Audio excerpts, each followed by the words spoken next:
What's good, YouTubers and YouTubettes? This is JBsports back again with another one.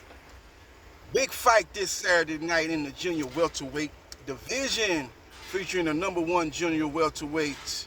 I'm sure he's got to be still the Ring Magazine junior welterweight champion, even though he lost 3 of his 4 belts outside of the ring. He's the WBO junior welterweight champion from Scotland, Josh Taylor, who has a record of 19 wins, 0 losses, 13 KOs, taking on former unified lightweight champion. Some people say he was undisputed lightweight champion. Yours truly say he was unified lightweight champion. Devin the Dream Haney held the WBC version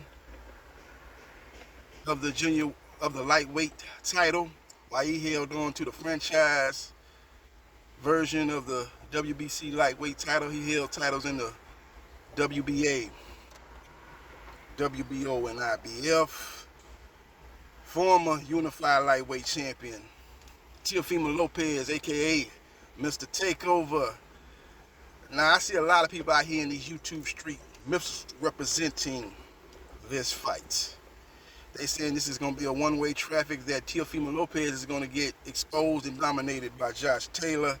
I don't see that being the case. This is a very, very intriguing fight, a very, very close fight. You got a guy in Josh Taylor who's a southpaw. Is looking to close distance, go to the body, roughhouse his opponent, impose his will on his opponent. He's a guy that's a big junior welterweight.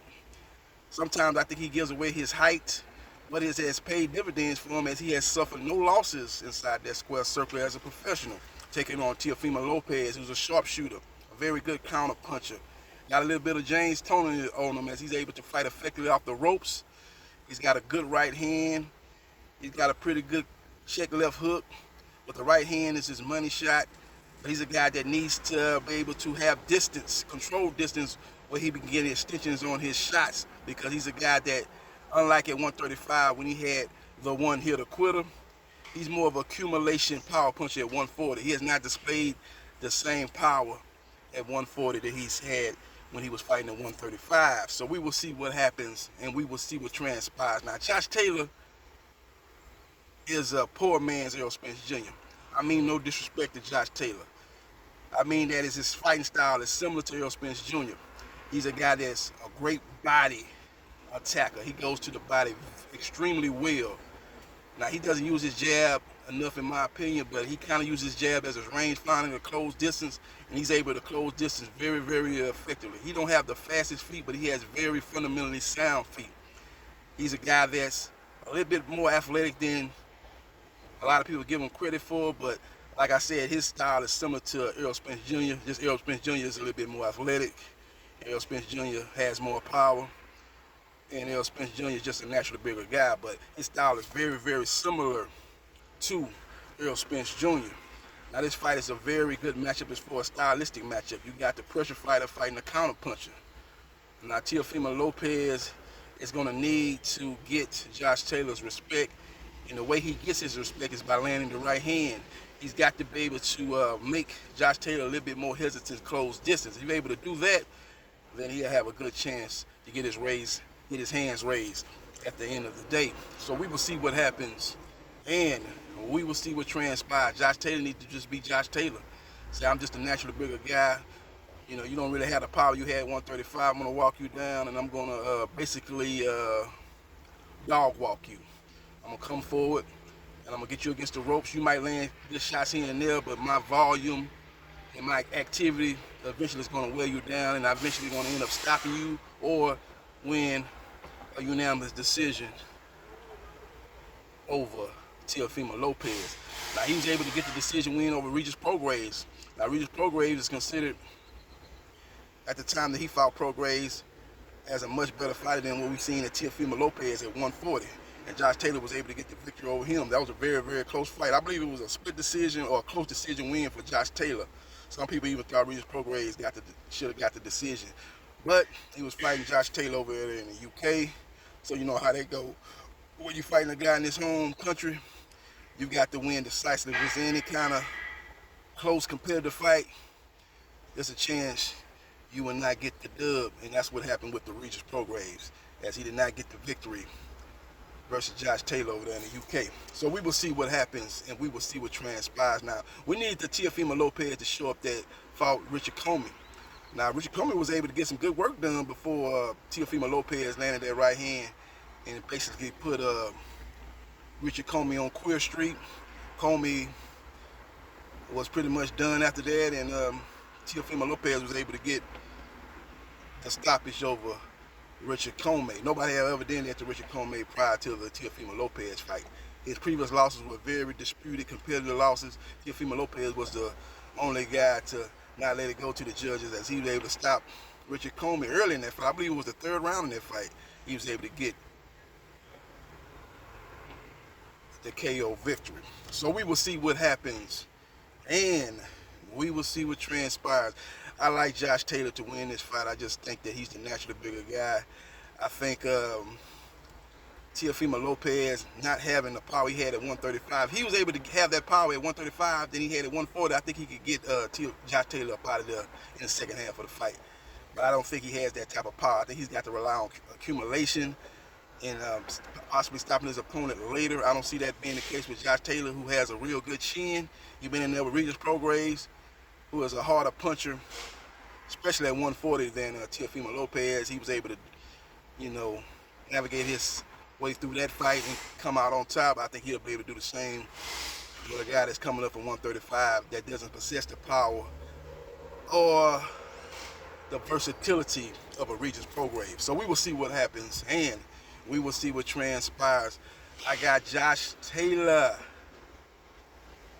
winning a unanimous decision over a game Teofimo Lopez, which will set the stage for him to get fights maybe against a Devin Haney, maybe a Sabril Memphis, maybe a Rolando Rolly Romero. The doors will open up for him at 140, or maybe he move up to 147, as most of those fighters I just named are not affiliated with the top-ranked boxing. So we will see what happens. We will see what transpires. Now, you got some guys coming up in the ranks at 140, like a Arnold Barbosa Jr., who's with Top Rank. So maybe they can line that fight up. Maybe a homecoming fight up in the UK. Line that fight up for Josh Taylor. He's victorious versus Teofimo Lopez. Or maybe he finally moves up to 147 because he's a big, big junior welterweight fighter. So we will see what happens. And we will see what transpires. Now, Teofimo Lopez, if he's able to get the victory, that will set the stage for him to get some big fights at 140. A fight possibly against a Ryan Garcia, a Rolando Rolly Romero, who they're good friends, but Teofimo Lopez has come out this week saying that, look, if he's got a better WBA, at the WBA, he's a WBA junior welterweight champion, he's in my way. Friends with friends, but this is business. And I'm here to take over 140 pounds like I did at 135 pounds. So we must meet inside that square circle if you are the champion in the WBA. So we will see what happens, and we will see what transpires. Very, very interesting developments in the junior welterweight division. This division, back in the day, was not a division. You was either a lightweight or a welterweight. It just came on the scene basically in the early 80s. They formed this division. You had great champions of yesteryear like the Hawk, Aaron Pryor, who's a Hall of Fame fighter who made a lot of his big memorable fights at 140. You got guys that came up like a Ricky Hatton who won belts at 140 pounds. Costa Zoo won belts at 140 pounds. Zab Judah won belts at 140 pounds. Over the years, the junior welterweight division has had some great champions, and Teofimo Lopez hopes to join that list, coming from 135 pounds. Now, he's had 2 fights at 140. He beat the journeyman Pedro Campa. He started off kind of slow in that fight, but he was able to catch his rhythm and show the Teofimo Lopez of old, and he was able to stop Pedro Campa. Now, the Sandor Martin fight was a tough, difficult style for him. He did not do himself any favors by not cutting off the ring, but he still was able to land the more sharper, the more impactful punches on the Sandor Martin en route to a split decision win.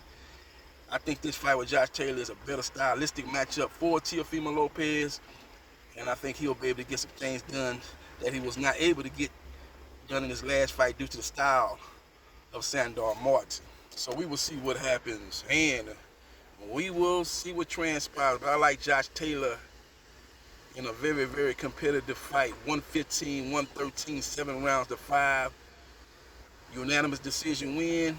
I think it's going to be a lot of competitive rounds, a lot of swing rounds, and it might come down to what a judge prefers. Does he like the guy that's coming forward, being busy, throwing a lot of punches, accumulations, punches landed throughout the 12-round fight?